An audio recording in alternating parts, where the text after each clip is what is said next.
Now, yesterday, Prime Minister Naftali Bennett said that while the Jews of the diaspora are close to my heart, he is not prepared to grant them exemption from the blanket entry ban on all foreigners, which is aimed at keeping the Omicron variant out of Israel. Now, diaspora Jewish leaders say this policy is straining the relationship between Israel and the Jewish world and causing hardship, especially for those with family members in Israel. Now, some members of Bennett's own government are also objecting, especially Diaspora Affairs Minister NACHMAN SHAI. Well, earlier we spoke on that matter and other issues with Minister SHAI. Let's take a listen. Minister of Diaspora Affairs NACHMAN SHAI, thank you for joining us on I-24 News. Prime Minister Bennett says the Jews of the diaspora are close to his heart, but not close enough to get an exemption from this entry ban. What's your reaction to that? Well, my reaction is that we have to do our utmost to let Jews, and by the way, non-Jews, that have a reason, a justified reason, to come to Israel, to enter the country. It's our responsibility and it's our duty. Of course, there are more Jews than non-Jews that should come to the country at this stage, but we have to take into consideration the special relationship between Israel and the diaspora, the Jewish diaspora, and to find ways how to let them in, to enable their entrance to the country. For at least 2 years now, there were so many obstacles, so many restrictions, and now I think that it's time to ease the restrictions a little bit at least, and to let them come in. There's a policy, but there's also just the dialogue that needs to be had with diaspora Jews about this. You've called for the establishment of a sort of public diplomacy unit between Israel and diaspora Jews. It seems to be this would be one of those cases where many people with close relatives in Israel just don't understand some of the decisions being made.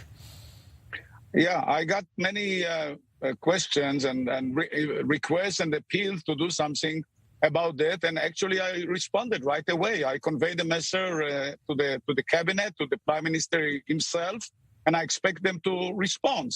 I myself is not a member of this the Corona Governmental Committee, but I have other opportunities to express my opinion. In a way, I'm the representative of the Jewish diaspora in Israel, and I speak on their behalf. And I feel that we are committing some mistakes here because we create a certain frustration or anger within the world Jewry, and that's something that we cannot afford. We've been building so many bridges, and now I feel like the bridges are falling apart, and that's my role now to rebuild them before we lose them. Right. Let's talk a little bit about some of the bridges on the issue of religious issues that are concerned to diaspora Jews. This government came in, said it would move ahead with the Western Wall compromise, with issues of conversion. And unfortunately, there does seem to be some resistance within your government to some of making progress on some of those issues. Well, I prefer to see the positive aspect and not the negative one. And there is some progress, you should admit, at least on the issue of conversion and on the issue of kashrut. My colleague, Kahana, the Minister on the Religious Affairs, took the initiative and leading at least two major reforms on these two issues. And it's not exactly what the reform or conservative movements have been expecting, but there is something going on here, and you cannot deny it. Yes, when the kotel is still where it was for quite a long time historically. I hope very much that we will move forward on that front as well. But let me tell you also that we have done many changes. We rebuild the bridges between Israel and the reform and the conservative movements in the United States and in Israel. For the first time, we are going to allocate scores of millions of shekels to the organization, the Israeli organization dealing with renewed Judaism. Soon a government will approve the establishment of a new branch in the Ministry of Diaspora Affairs for renewed Judaism. So we are making some progress. I'm not sure it will satisfy everyone, But let me tell you, we can't change everything overnight. It takes time. I have some patience, not too much. I assure you, not too much.